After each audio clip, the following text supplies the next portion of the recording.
All right, good singing. Good songs. Appreciate the music guys and all they're doing here. Girls. It's good to be with you. What I want to do today is go back to Matthew 14. Some of you weren't here last time I was here.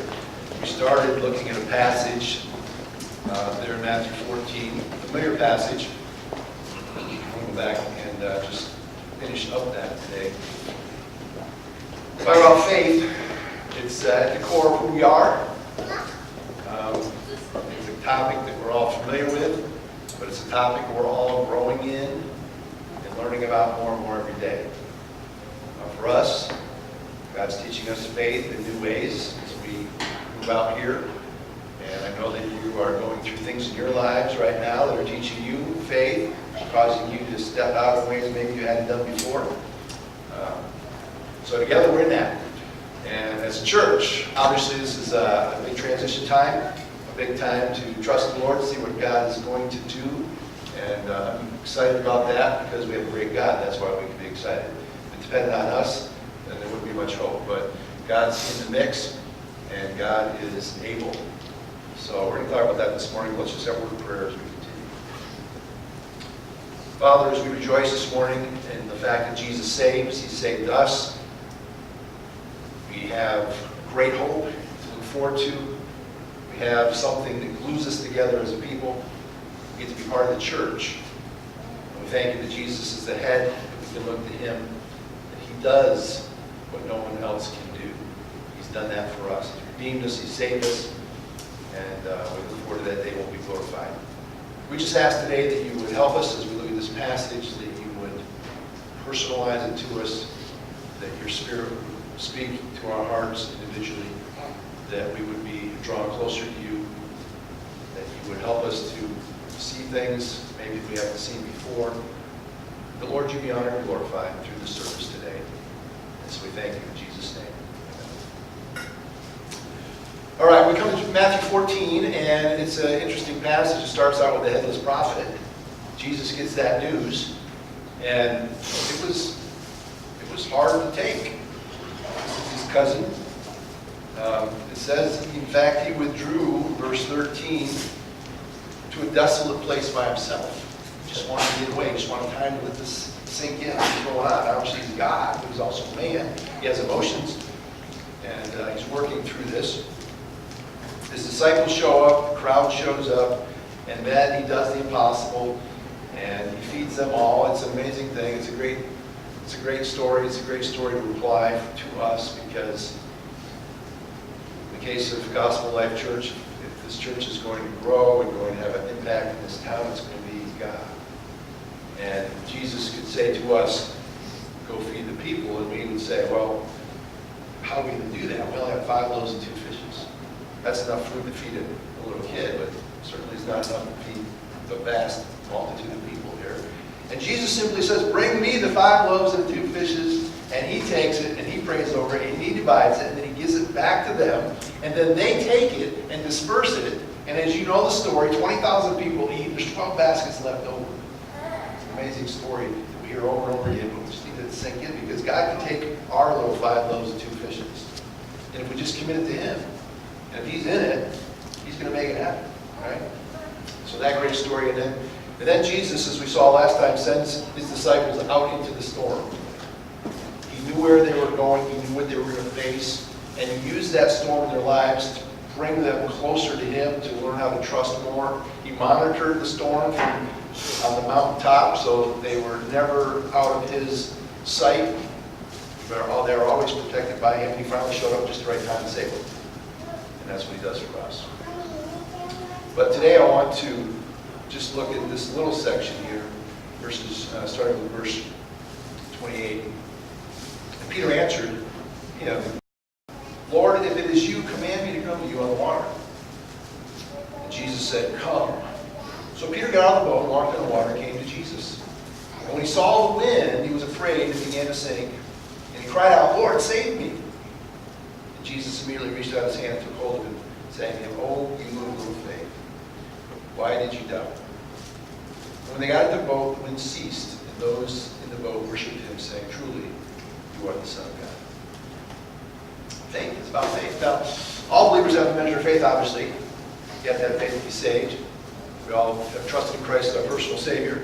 But that faith can be at different levels because we're in different stages of our Christian life.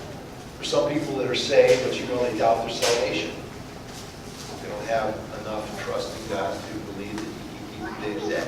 There's other people who don't have any doubt of their salvation, but they may doubt how God is going to supply the finances for the next week. Or there's others who don't doubt their salvation, but they may fear any change that comes into their life. So faith has different levels. We're all growing in that. And as I said last time, I hear really living is living by faith. When you're living by faith, you're drawing close to the Lord. That's where He wants us to be. I'm sure Jesus would look at me at times, a lot of times, right, and say the same thing He said to Peter here. Oh, you little faith. Why are you afraid?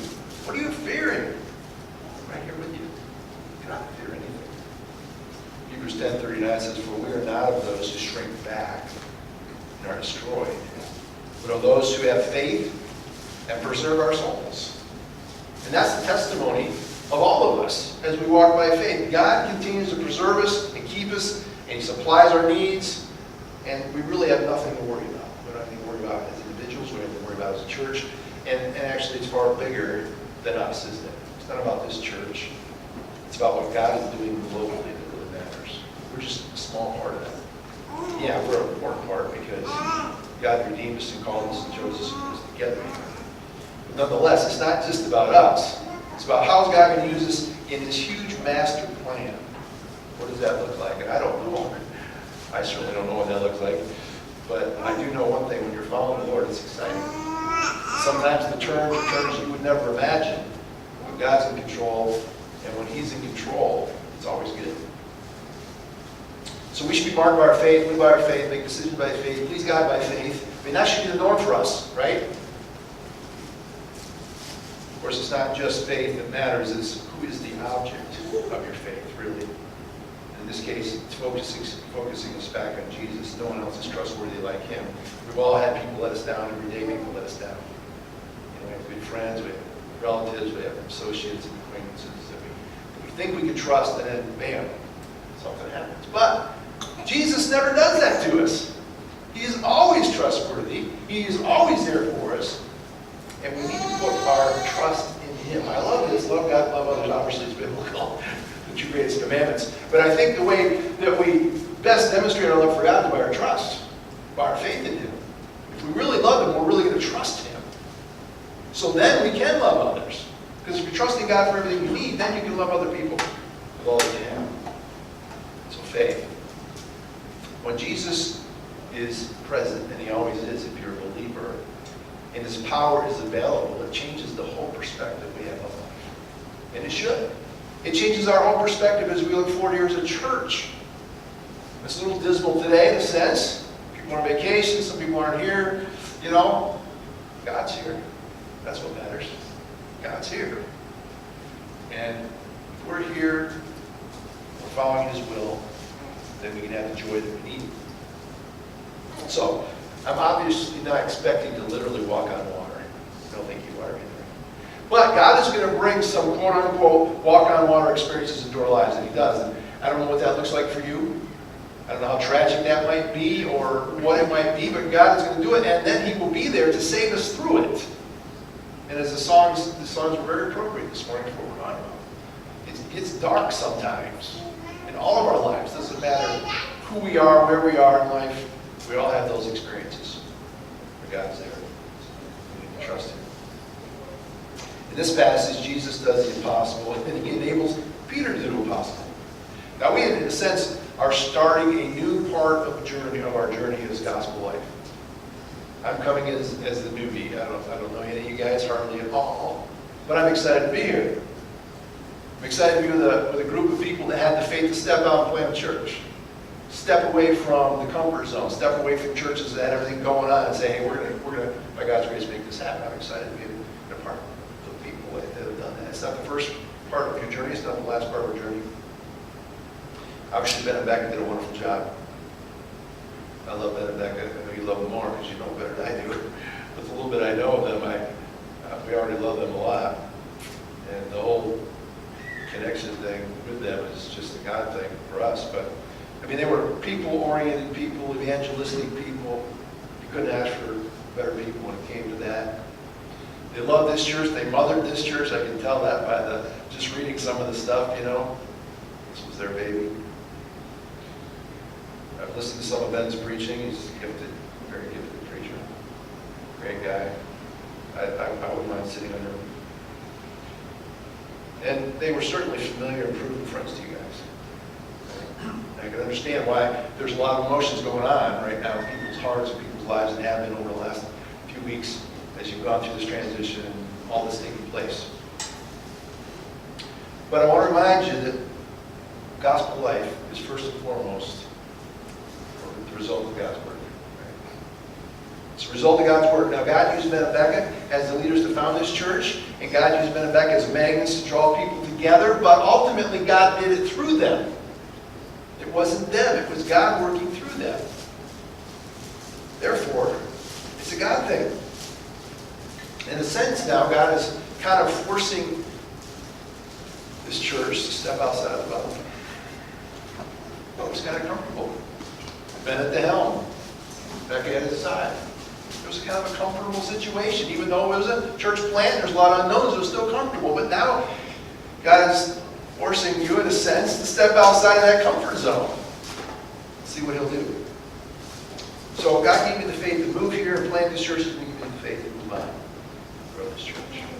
God will do that. God is in it. I don't have all the answers for the future, but I hope that I can model faith through my life, as God has taken us on our faith journey, so that you can continue growing your faith and be what God wants you to be. Yesterday I was hanging out with my son, who was down in Longmont, and we were watching an action show. You know, gotta get a little of that in you, you know. Every time these action shows, the hero does the impossible over and over again. It's a little ridiculous, but there's just something about that that draws you in. Everybody likes a hero. Everybody likes somebody who can solve the problem. Everybody likes somebody who can go into the impossible. You know, jump off a roof and fall across into the windows of another building, holding someone else in your arms. Literally did that in the show, right? And you're like, man, that is impossible, but it's awesome. I wish I could do that. I wish I could be that hero. But when I walk away from those kind of shows, what I like to think about is how that Jesus is the real hero. Really. I mean, Hollywood can come up with all these different scenarios, and they can do it on film. They can do it in an hour, and it's exciting, it's fun, but it's totally impossible. It's never going to happen in real life. But Jesus does the impossible. Jesus can do it every day. And Jesus doesn't have to drink to get up his nerve. And Jesus doesn't have to live immorally to fill some kind of a void in his life, or he didn't have to. And Jesus didn't have to be brazen and cocky, like most of these heroes are. Right? But he did break some man-made rules when he was here. Killed a lot of guys on the Sabbath, ticked a lot of guys off. He did call out some pious religious leaders and give them what for, call them some bad names. And he knocked all the religious hucksters out of the temple a couple of times. I mean, he wasn't just a mamby-pamby kind of a guy, like sitting around meditating, holding his hands. You know, like, he was there. He was a man's man, but he was God's man, first of all. He was God. So the question this morning, as we talk about faith, is Jesus your hero? Is he your hero? Because he's the ultimate superhero. Right? People line up to go to these superhero movies. Get wowed by that, but let's get wowed by something that's worth being wowed about, and that's Jesus. Jesus walked on water, literally. That's our hero. I don't know if anybody can do that. They can do that in films, but you can't do that in real life. Jesus did. That's what we're putting our faith in. We're putting our faith in a God who can do whatever needs to be done. Sovereign, in control.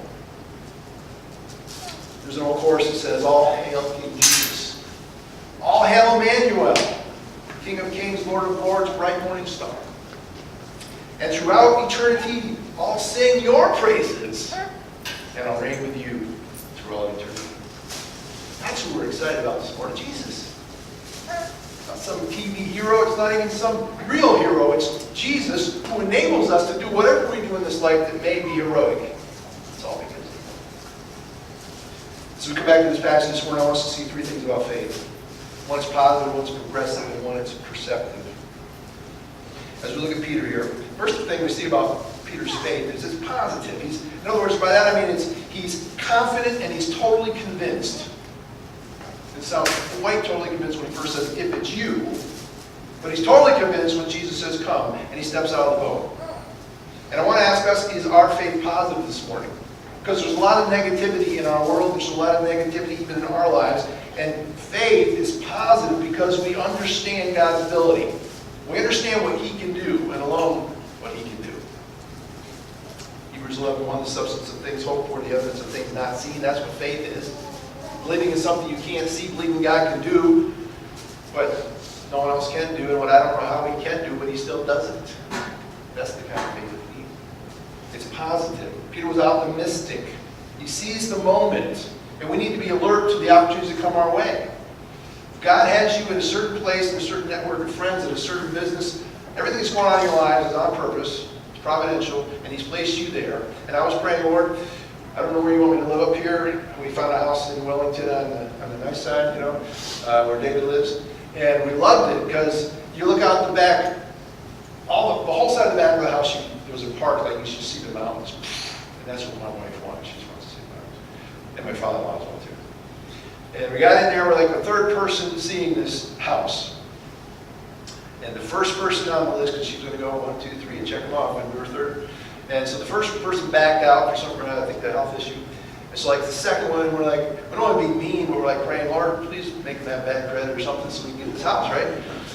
Well, it didn't work out. And they didn't have bad credit when they got a house. So there's another house down in Windsor that we liked. And went through the process and that didn't work out. So I'm just saying, Lord, wherever you want us to live, I don't know where that is, but I want to go where you want me to live, and I want to be where you want me in, because I know you have somebody there you want me to minister to. And that's what this is about. It's not like having the perfect house. It's being in the perfect place where I can minister to people for you. And so that's why God placed us where he did, I believe. As I told Zebra this morning, last week people left this townhouse in the middle of the night because they owe back rent, whatever. Exited, left half their furniture there so that we could move in. God did that. He's told these people, you need to leave. No, I don't think he did, but anyway, that's how God works, and we're there. So positive is thinking, you know what, this didn't work. And instead of being negative about this not working, I'm positive because God has something better that's going to work. And that's how it is in God's life. I was just talking to Daniel this morning. He's talking about how he didn't get the one job he wanted recently. You know what? It's because God has a better job for him. And that's being positive. Peter was positive. He was looking for opportunities. He wasn't being negative. He was at pity parties, which is something we like to do. And the key thing here is Peter sought Jesus' direction, right? He said, if it's you, command me to come to you on the water. Now we all know that Peter was very impulsive, spontaneous, liked to stick his foot in his mouth a lot. But this is huge. He didn't just jump out of the boat and walk in the water because he wanted to. He said, God, Christ, if you want me to, command me to. And then Christ commanded him to do so he did. So he did what God wanted him to do. Now, the old nature is very negative. We can be negative about God. We can question his will. We can ignore him. And that negativity, which we would call unbelief, is very destructive. But people just tend to be negative. You know, I got new glasses. You probably don't know because you don't have my own glasses, but they're similar. I have another pair. I just got new glasses. So, some people have noticed in my church in California. But here's what I've been getting over and over again. People say, man, you look tired. And they keep telling me this, you look tired. I'm not tired. I slept all night. I'm not tired. You know, I think these glasses somehow magnify the legs in my eyes or something else. I said, I'm not tired. I'm just old. That's all I can say. And these glasses are highlighting that for some reason. But, why do you go so and say, you look tired? You look terrible today. Let's look at the positive. Like, oh, you got new glasses. That's nice. Faith is positive. It's not negative. Sometimes it's the people closest to us that get negative. Some people like to rehash Murphy's Law. They like to talk about how the glass is half empty instead of half full. Got one copy of the Murphy's Law here this morning. Nothing is as easy as looks, everything takes longer than you expect, and if anything can go wrong, it will, and at the worst possible moment, right? That's that negativity that we're trying to avoid. Negativity can rob us of God's will. You remember the spies when they were supposed to win the promised land and take it over, and they sent the 12 spies in, they came back, and 10 of the spies, you know what they said? We can't do this. We're like grasshoppers to those guys. We're going to get eaten up. We can't go into the land. Caleb and Joshua were there. No, yes, we can. God will do this thing. They're like, no. So now they wander in the wilderness for 40 years. They all die because they're negative rather than being positive about what God told them to do. It wasn't that they just wanted to go on this land. God commanded them to go. He prepared it for them. He promised that this was theirs. All they had to do was follow Him in. But instead of being like Peter, being optimistic and positive, they were negative and they lost the greatest opportunity they've had as a generation. Negative thinking hinders others from making a positive response. There was a guy who had graduated with some psychological training, went into the military, he had KP duty, so he was on the mess line. He was on the end of the line passing out Army apricots, which nobody liked. So he wanted to try a little experiment, psychological experiment here. So he started out with the negative, and when anybody came to him at the end of the line, he would say, "You don't want any of these apricots, do you?" And because of that statement, 90% of them said no. But then he decided to change it up a little bit. And so he started the opposite by saying, "You do want some apricots, don't you?" And when they came through and he said that, half of them said, "Oh yeah, I guess I'll take some." But then he really mixed it up. He used a sales technique, and he used one of the other technique. He said, "1 dish of apricots or 2?" And when he said that, 40% took 2 dishes, 50% took 1. Just the way he phrased it, just the way he presented it. Now, of all people, we have something to be positive about, don't we? But how many Christians do you know that are down in the mouth, that are negative and a downer? And you don't even want to be around them. Because we find a sense of community around negativity. It's easy. The weather's bad, my job stinks, car broke, blah, blah, blah. We go on and on about the negative things. Everybody jumps in. Yeah, that's true. My boss stinks too. And, I hate this weather. And there we go. We have a family community here. But it's all around negativity. Let's do that around being positive. Faith is positive. It's positive because of who our God is. So we see this positive faith here. Peter says, "Lord, if it's you command me to come out of the water," and Jesus says, "Come." So he gets out of the boat and he walks on the water. Not only is faith positive, but it's progressive. Progressive. He's living out his faith. He's not just talking about his faith. So faith moves towards God. And I have to imagine here that Peter sees Jesus there in the water, and he just can't restrain himself. He just wants to get closer to him. He's chasing after Jesus. He could have sat in the boat and waited for Jesus to come to him. He said, "No, Lord, I want to come to you. I want to get close to you. I want to be where you are." I wonder if that's the heart cry of us this morning. Are we willing to get out of our comfort zone and do whatever it takes to get closer to Jesus? He says, "Come unto me, all you that labor and are heavy laden," right? Come unto me if you're thirsty. Come unto me if you want the free bread of life. Come unto me, come unto me. Come, I'll give it to you. And yet we're like, I'm okay right now. I don't need any more right now. Things are going pretty good right now. And then the crisis hits, and we're like, "Oh, Lord, where are you?" I want some more. But faith is progressive. Faith is moving towards Him. It's constantly moving towards Him. In any way that we can. Peter demonstrates that here. And as I said earlier, the presence and power of God transforms your view of life. When you're looking at the waves and the storm in light of God's presence and His power, it doesn't look near as intimidating as if you're just looking at it from your perspective. And Peter's looking at it from Jesus' perspective. But you got to get off the bench. Now, I don't know if you watch much of the Olympics, but a couple of the highlights were Chloe Kim and Shaun White, when they both got their golds. Well, what do we know about them? They spent years and years and years and years practicing. Practice, work. They didn't sit on the bench and watch other people and say, I can do that. They got out and did it, and that's what made them gold medalists. And in the Christian life, it's not enough to sit on the bench and watch. You've got to get off the bench and get in the game. That's what Peter's doing here. It's progressive. We enjoy watching other people take risks. We enjoy watching football games where you got these guys that are beating themselves up. And we enjoy watching action movies like I just referred to, where other people are taking risks, and we can sit there and kind of vicariously enjoy it. But God wants us to enjoy it firsthand and personal. And it's not always an adrenaline rush. You know, sometimes just faithful obedience. Just being faithful, doing the right thing day after day, watching God supply, watching God meet our needs. But it's progressive. It's working towards Him. Taco Bell used to say, think outside the bun. What we need to do is think outside the box of our comfort, the box of our convenience, the box of our safety. A place where we just feel safe with our own skills and our own talents, things we've accomplished rather than God. John Maxwell said, we see what we expect to see, not what we can see. We think what we expect to think, not what we can think. So what are your personal goals?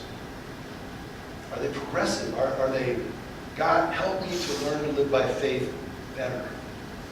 What is it that you want me to do here that's going to cause me to trust you more? Or for the church, you know, is it that we stay status quo, or is it that we progress? That we step out, that we see God do some things? Now, God's in charge of that. He's the one that commands us to do it. So we're just saying, Lord, what is it you want me to do? And if you want me to do this, I'll do it. But there's got to be this willingness to do whatever He tells us, because sometimes when God urges us, or we sense God calling us to do something, or He speaks to us through the Word, it's not what we would really prefer to do, because it conflicts with our plan and our schedule. But that's where we really learn how to live by faith, is when we step out.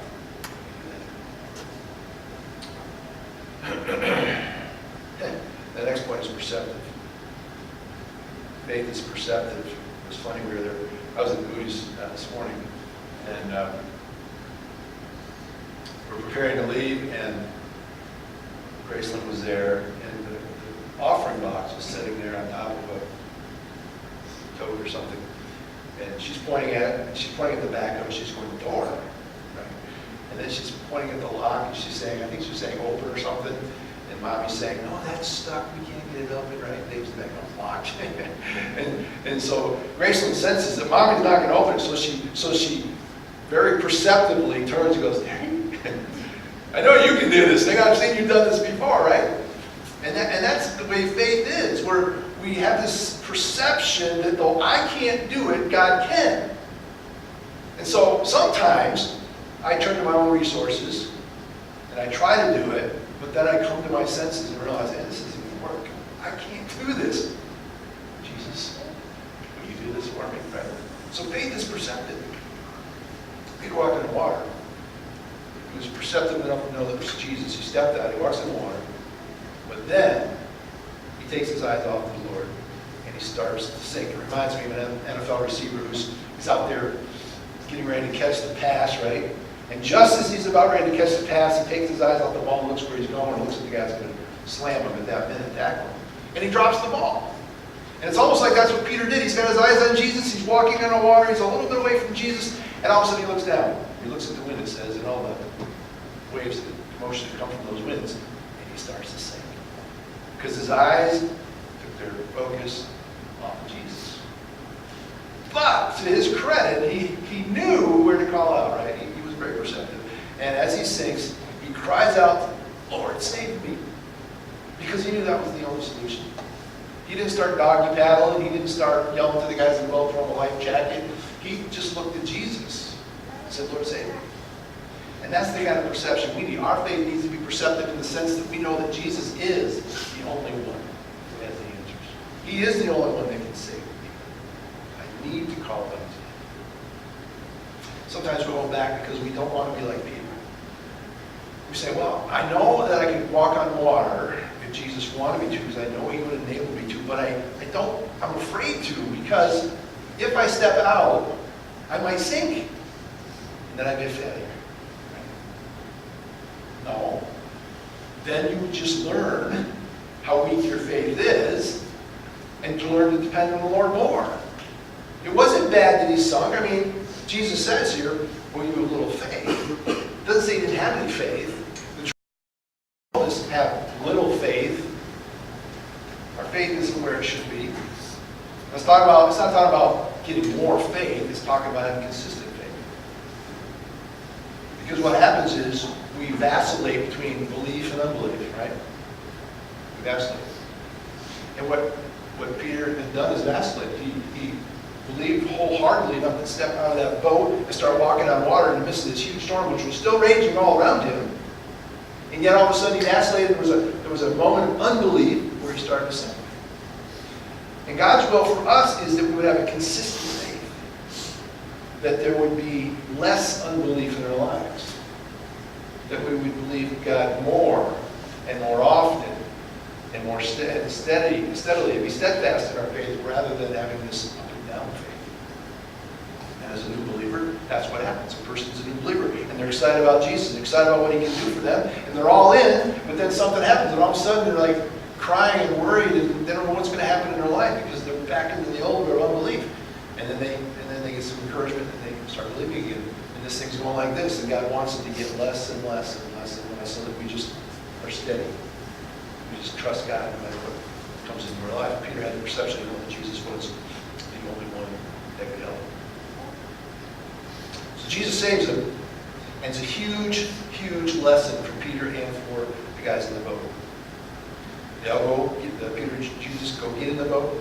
When it ceases, that's a huge lesson in itself. And those in the boat worshiped him, saying, "Truly, you are the Son of God." Your worship is most animated and enthusiastic and excited and zealous when you see God working in your life. When you're living by faith and God is helping you and saving you and getting you through whatever it is, that's when your worship is the most vibrant. And when you haven't really been living by faith, then it's a little bit harder to get into the Word of God and have your devotions on a daily basis, right? Because you've been out there grunting it out, trying to make it happen on your own. You got a little frustrated, maybe. Or maybe you got a little success. And it is working. And either way, you're not really trusting God like you should, and so your worship is diminished. You're not as excited about Jesus as you should be. But if you're out there trying to walk on water, and Jesus is enabling you, and then you fail, and then he saves you again, and you've had this interaction with Jesus, and he's doing all these great things in your life, guess what you do? You worship. You worship. You say, "Truly, this is the Son of God. Truly, he has got to be the center of my life. Truly, I have to keep him first." And you just get pumped and excited about who Jesus is. And that's what we need to be. Because people are not attracted to this church in and of itself. They're attracted to people that are passionate about Jesus. People are attracted to people that are passionate, period. But when you're passionate about Jesus and people see that, they may reject it and say, "Don't want anything to do with that," but they're still aware of it. And then beyond that, the people that God is drawing and calling and working in their hearts, God will use your passion and your faith to cause you to have this kind of a relationship with someone else where he uses you as the channel to bring the truth to them, maybe to get saved, maybe to encourage them to get back going in their Christian life, whatever it is. But it's about faith. It's about having that kind of faith that Jesus honors. More Christianity is a result of not living by faith. Many of you have grown up in Christian homes. Maybe with Bob Jones, I know that. And there's a tendency to, growing up in that atmosphere, growing up with all those Christian perks, and just being used to Christian life. And getting bored. How many of you fellas live in Chapel with Bob Jones, you know? Jamie did a few times. What's that all about? Why are we falling asleep when they're preaching the Word of God? Even if the guy's a terrible preacher, still, it's the Word of God. This is about Jesus, the guy who walks on the water and who wants to help you through every situation in your life. So how's your faith this morning? Positive? Is it aggressive? Are you heading towards Him? Is it priority? It really doesn't matter where you are in life. It matters where you're going. What is the direction of your life? That's what really matters. You got this guy who just got saved, and man, he's like messed up. But he's heading towards Jesus. That's all that matters. Because as much as you think you have your life together, you're still messed up. from God's perspective. And what we need is Jesus, and we need to walk with him and have faith in him. And that's the key to this church. Whatever God does with us as a group of people, it's going to be as a result of us trusting in him and relying on him. So are you trusting in the presence of power of Jesus today, God? Is that what motivates you? Is it your desire to be closer to his presence and power in a, not literally because he lives within you, but in an experiential way? Because I believe that's what he wants for us. Let's just pray. Father, thank you this morning for this passage. You see what Peter did as he trusted in you. Lord, we can easily take our salvation, our Christian life for granted. We can be duped into thinking that there are things or events or accomplishments out there that are more exciting and should be sought after more than you. And it happens to all of us, Lord. We fall into that very easily. So we're asking this morning again that you would draw us back, you would convict us in our hearts, encourage us also based on who you are. Lord, help us individually, help us as a church, help us to be passionate about you, passionate about serving you, passionate about using the jobs and the families and everything you've given to us to glorify you, because that's really why we're here. Lord, this is the most exciting thing we can do. And we will be completely satisfied when we are most honored and glorified. So we thank you for that. We pray that you would work in each of our hearts. Thank you for allowing us to meet together. We pray for those that are traveling, those that are busy today. Thank you for working out so many details. We believe, we have confidence this morning that you're going to continue to work out the details. We do not believe that you brought this church into existence for any other reason than to cause it to progress closer to you and to grow and to become an effective tool in your hands. So we're looking forward to that. Lord, we pray you'd help us to be perceptive in our thought life and the way we view things in life. That we'll see them through you, through a biblical grid that will cause us to love and trust you more. Well, thank you today, Jesus.